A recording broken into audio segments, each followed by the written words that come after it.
नमस्कार दोस्तों, स्वागत है आपका स्टडी 54 चैनल में। ये है हमारा पार्ट 8। हमारे एसएससी सीपीओ 2020 के सभी 300 क्वेश्चंस की ये जीके की सीरीज़ चल रही है, उसका ये पार्ट 8 है। अगर आप रेलवे एनटीपीसी या फिर आरआरबी ग्रुप डी की तैयारी कर रहे हैं तो ये एक बहुत ही अच्छा रिवीजन होगा आपके लिए। तो बिना देर करते हुए स्टार्ट करते हैं। अगर आपको कंटेंट अच्छा लगे तो शेयर और सब्सक्राइब कीजिएगा। Question number 71, which of the following terms is associated with the architecture of a Buddhist stupa. इनमें से कौन सा शब्द बुद्धिस्ट स्तूपा के आर्किटेक्चर से संबंधित है। ऑप्शंस हैं गोपुराम, मंदाराम, मंदापम, गर्भगृह, हर्मिक। इसका सही जवाब है हर्मिक।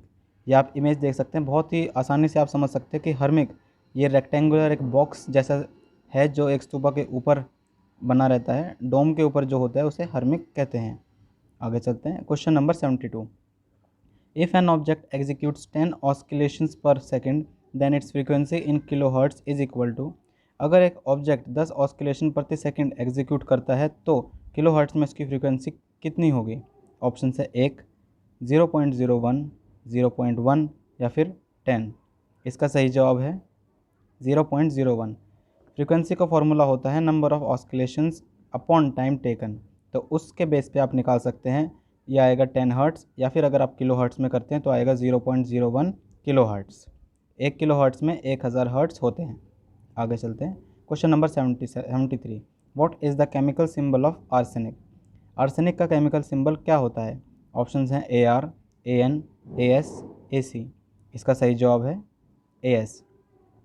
आर्सेनिक एक केमिकल एलिमेंट है जिसका सिंबल AS है और इसका एटॉमिक नंबर 33 है। ये बहुत से मिनरल्स में पाया जाता है, सल्फ़र और मेटल्स के कॉम्बिनेशन के रूप में, और प्योर फॉर्म में ये क्रिस्टल रूप में पाया जाता है। ये एक मेटलॉइड है। इसका इस्तेमाल कार बैटरीज़ में, एम्यूनिशन मतलब हथियारों में, फर्टिलाइज़र्स, इंसेक्टिसाइड्स वगैरह में पाया जाता है। अगर पीने के पानी में आर्सेनिक हो तो उससे कैंसर होने के चांसेस हैं, WHO के द्वारा ये बताया गया है। आगे चलते हैं। Question number 74, which among the following is an action at a distance force. इनमें से कौन सा एक action at a distance force है। ऑप्शन है फ्रिक्शन, टेंशन, ग्रेविटेशन, पुल। इसका सही जवाब है ग्रेविटेशन। ग्रेविटेशन को आप action at a distance force भी कह सकते हैं। इसका मतलब ये है, आप ग्रेविटेशन का मतलब तो जानते ही होंगे। जैसे कि कोई एक वस्तु अपने से कितने भी दूरी पर एक दूसरी वस्तु के ऊपर अपना ग्रेविटेशन इफेक्ट ज़रूर छोड़ती है, चाहे वो वस्तु कितनी ही बड़ी कितनी ही छोटी क्यों ना हो। बस फ़र्क ये रहता है कि छोटी वस्तु का ग्रेविटेशनल अट्रैक्शन कम रहता है और बड़ी का ज़्यादा। जैसे कि आप जानते होंगे चांद का ग्रेविटेशनल फोर्स कम है धरती के मुकाबले, इसी प्रकार धरती का ग्रेविटेशनल फोर्स कम है सूर्य के मुकाबले।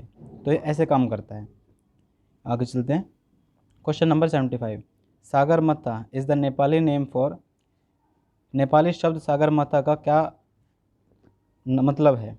ऑप्शंस हैं मकालू, लोटसे, कंचनजंगा, माउंट एवरेस्ट। इसका सही जवाब है माउंट एवरेस्ट। नेपाल में माउंट एवरेस्ट को सागरमाथा कहते हैं। अभी हाल ही में इसकी ऊंचाई दोबारा से नापी गई थी चाइना और नेपाल के द्वारा। इसकी लंबाई नापी गई थी, वो थी 8848.86 मीटर। आगे चलते हैं। Question number 76, the book the life divine was written by. ये पुस्तक द लाइफ डिवाइन किसके द्वारा लिखी गई है। ऑप्शन है स्वामी विवेकानंद, दयानंद सरस्वती, श्री औरबिंदो, अमृता प्रीतम। इसका सही जवाब है श्री औरबिंदो। ये श्री औरबिंदो की पुस्तक है। इसमें उन्होंने फ़िलॉसफी के बारे में बताया है, जो कि थ्योरेटिकल एस्पेक्ट्स को डील करती है इंटीग्रल योगा के। श्री औरबिंदो का जीवन काल 1872 से 1950। इन्होंने स्वतंत्रता संग्राम में भी हिस्सा लिया। इनका जन्म कलकत्ता में हुआ था। आगे चलते हैं। Question number 77, which of the following cities is situated along the Coromandel coast. इनमें से कौन सा शहर कोरोमंडल कोस्ट के पास स्थित है। ऑप्शंस हैं तिरुचिरापल्ली, टुटिकोरिन, वेल्लोर, तिरुनेलवेली। इसका सही जवाब है टुटिकोरिन। अब इसे थूथुकुडी नाम से जाना जाता है। जिस प्रकार से इलाहाबाद का नाम अब प्रयागराज हो गया, वैसे कई शहरों के नाम अब चेंज हुए हैं, तो टुटिकोरिन का नाम अब थूथुकुडी हो गया है। ये एक पोर्ट सिटी है, एक म्यूनसिपल कॉरपोरेशन और एक इंडस्ट्रियल शहर है जो कि टुटिकोडी डिस्ट्रिक्ट में है, तमिलनाडु राज्य में। ये कोरोमंडल कोस्ट पर स्थित है, बे ऑफ बंगाल की खाड़ी में। Question number 78, the phrase gross national happiness was first coined by. ये शब्द ग्रॉस नेशनल हैप्पीनेस पहली बार किसके द्वारा कॉइन हुआ था? ऑप्शंस हैं न्यूजीलैंड, भूटान, स्वीडन, इंडिया। इसका सही जवाब है भूटान। ये इकोनॉमिक और मॉरल प्रोग्रेस का एक मेजर है। यह हिमालय कंट्री भूटान के राजा के द्वारा ये शब्द इंट्रोड्यूस किया गया था 1970 के दशक में। ये ग्रॉस डोमेस्टिक प्रोडक्ट का एक ऑल्टरनेटिव है। जिस प्रकार से बाकी दुनिया के देशों में जीडीपी के रूप में हम एक देश की तरक्की को आंकते हैं, इस देश में तरक्की को आंकने का तरीका है ग्रॉस नेशनल हैप्पीनेस। ये अलग अलग फैक्टर्स के ऊपर काम करता है, जिसमें इकोनॉमिक मेजर और बाकी क्वालिटी ऑफ लाइफ फैक्टर्स भी इन्वॉल्व होते हैं। आगे चलते हैं। Question number 79, in the context of forest conservation Navdanya movement was founded in 1987 by. Forest conservation के संदर्भ में नवधान्य मूवमेंट जो 1987 में शुरू हुआ था, उसका संबंध इनमें से किसके साथ है? ऑप्शन है मेधा पाटकर, वंदना शिवा, बाबा आमटे, पांडुरंग हेगड़े। इसका सही जवाब है वंदना शिवा। ये एक भारत का एक एनजीओ है जो कि बायोडाइवर्सिटी कंजर्वेशन को प्रमोट करता है, ऑर्गेनिक फार्मिंग को, किसानों के अधिकारों को और बीजों को बचाने का इनको प्रमोशन करता है। वो ये फाउंड किया था 1987 में वंदना शिवा ने। आगे चलते हैं। क्वेश्चन नंबर 80, ये लास्ट क्वेश्चन है इस वीडियो का। Power exerted by an object moving in a straight line is equal to force multiplied by. इस क्वेश्चन में आपसे पावर का अगर आपको फॉर्मूला पता है तो आप इस क्वेश्चन को एक सेकंड में कर देंगे। ऑप्शंस हैं वेलोसिटी, वर्क, एक्सेलरेशन, डिस्प्लेसमेंट।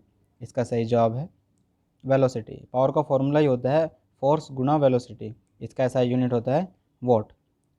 तो ये हमारे वीडियो का एंड है। इसकी पीडीएफ मैं टेलीग्राम लिंक पे शेयर कर दूंगा, वहाँ से डाउनलोड कर सकते हैं। चैनल कंटेंट अच्छा लगे तो शेयर कीजिए।